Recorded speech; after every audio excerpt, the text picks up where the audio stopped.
フランスのカメラ評価メディア DXO マークが発表したベンチマークに韓国サムスン電子の最新基幹モデル Galaxy S20 ウルトラが登場し、総合で122点をマークしました。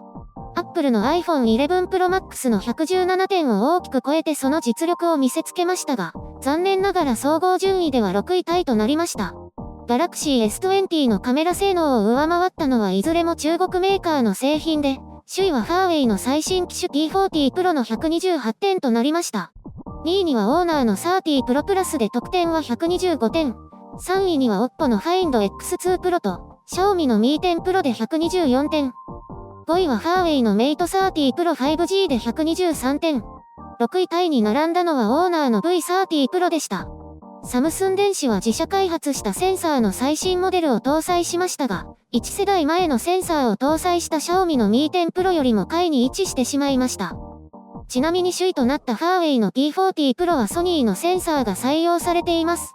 DXO マークは S20 ウルトラの問題点として、暗いところでのオートフォーカスの遅さを指摘しています。また、ズーム撮影時に2つのカメラの画像を合成した際に過度な鮮明化のため不自然に見えることや、ナイトモードで被写体の露出が低く、ディテールが表現できずにノイズが発生するなどと指摘されました。一方で色味やダイナミックレンジ、ノイズ対策、ワイドショット、フラッシュ撮影は高く評価されています。ポートレートモードの背景ぼかしとワイドショットでは最高点を記録しています。ちなみにオーディオでは中国勢と Apple に抑えられ、こちらも6位タイの結果に終わっています。首位は Xiaomi のMi 10 Pro で76点、Galaxy は69点でした。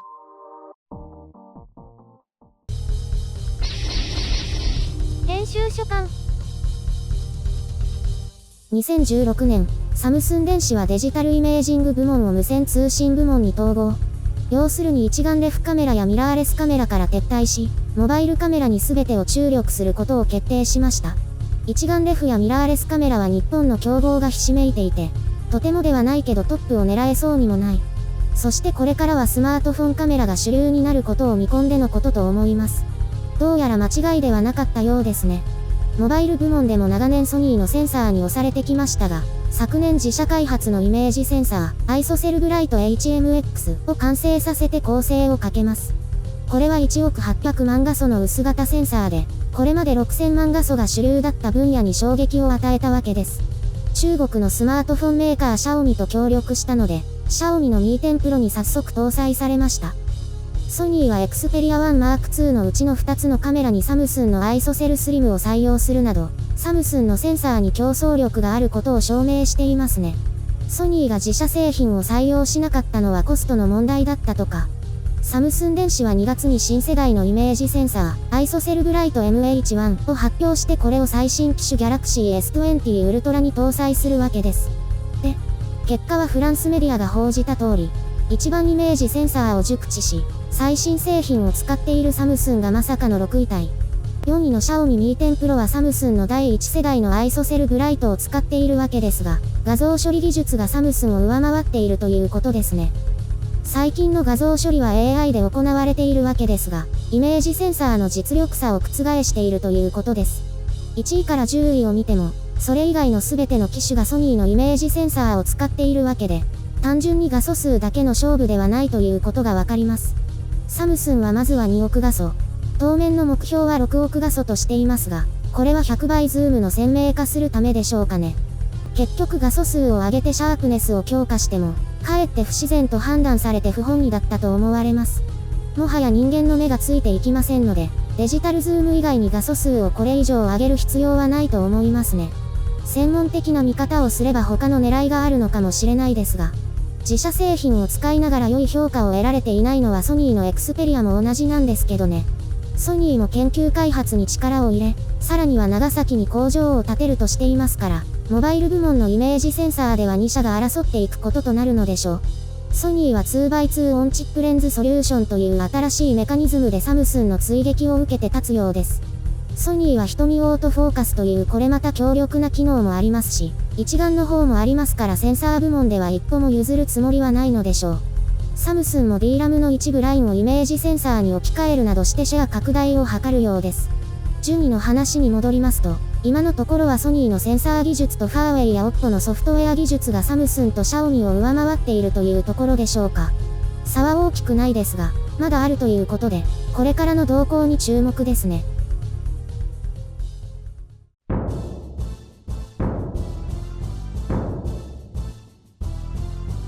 スマートフォンで写真撮ったりします？しますよ。ミラーレスカメラを持ち歩けないときは iPhone で済ませますね。パッと撮れるから便利ですね。それ以外の時はミラーレスで撮るようにしています。へえ、そうなんですね。ミラーレスはどこのを使ってるんでしたっけ？オリンパスです。これです。どうですか？かわいいでしょう。どうしてオリンパスなんですか？ねえ、ちょっと聞いてくださいよ。聞くから早く言って。会社にニコンの一眼レフカメラがあって、初めて取材の仕事の時に持って行ったんです。へえ、今だと D7500 とか D850 とかですよね。それがあまりにも大きくて重くて、腕が取れるかと思いました。しかも一眼レフですからね。首にかけてるだけでも肩にずしっとのしかかりますし、写真を撮ろうと構えてもものすごく重くて。レンズも大きいですもんね。か弱い女性には厳しいですよね。そうなんです。それで室内の暗いところで撮ったんですけど、うまく撮れなかったですか？それどころじゃないですよ。全然うまく撮れなくって、200枚くらい撮ったのにほとんどがブレブレで、かろうじて使えるのが2枚しかなかったです。三脚なし？なしです。手で持って撮ったんですけど、シャッターを押すのも難しくて。練習してから行かないから、それと設定も良くなかったんでしょ。それは悲惨な体験でしたね。その時はその2枚を加工しまくってなんとかしたんですけど、本当に悲惨でした。それでもう重いのは嫌だと思ってオリンパスにしたんです。長い話をありがとう。今回はスマートフォンカメラの話なんだけど。自分のものにしたいと思って自腹で買ったんですよ。その話もう終わりなの？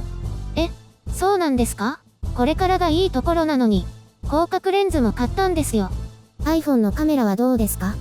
狭い室内で撮ることも多くて、iPhone だと部屋が入らないんですよ。それでミラーレスの超広角レンズじゃないとダメで。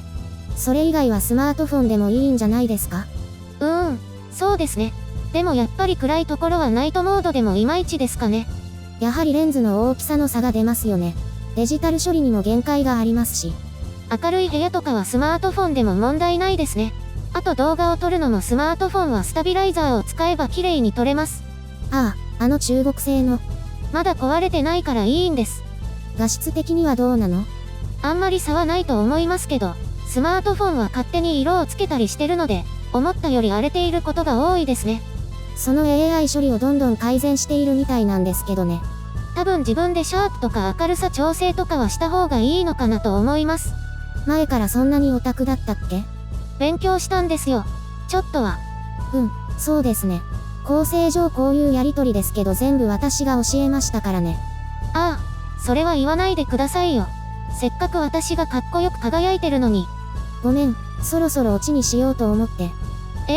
まだまだ話せますよ。多分皆さん疲れてるし、どこにもサムスンの話が出てこないから。サムスンはカメラから撤退したんですよね。もう関係ないじゃないですか。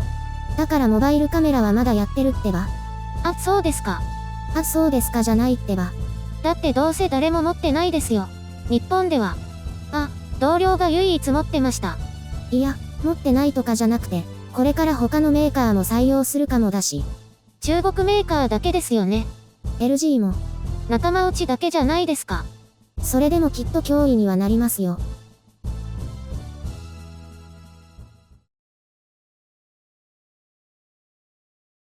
私、いよいよ勉強を始めます。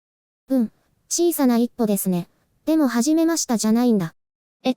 明日からです。それダイエットは明日からみたいに延々と明日からが続くんじゃない？違います。明日から毎日コツコツやります。じゃあそっちの服は任せていいかな？書けるようになりますかね？なるように勉強するんじゃないの？まだ始めてないからどのくらいまで書けるようになるかわからないです。大丈夫。私のレベルは全然高くないから、今の服も大して綺麗じゃないし。いつできますか？まだ始めてないから想像もつかないです。実は私、スカートはもうできたんだ。スカートは簡単ですよ。実質上一枚布だから。私のはベルトがあるんですよね。問題ないから。あと、細かいところはこっちで仕上げするから大丈夫。頑張って。プレッシャーです。免疫力下がりそう。下げないで。普通に書けばいいから。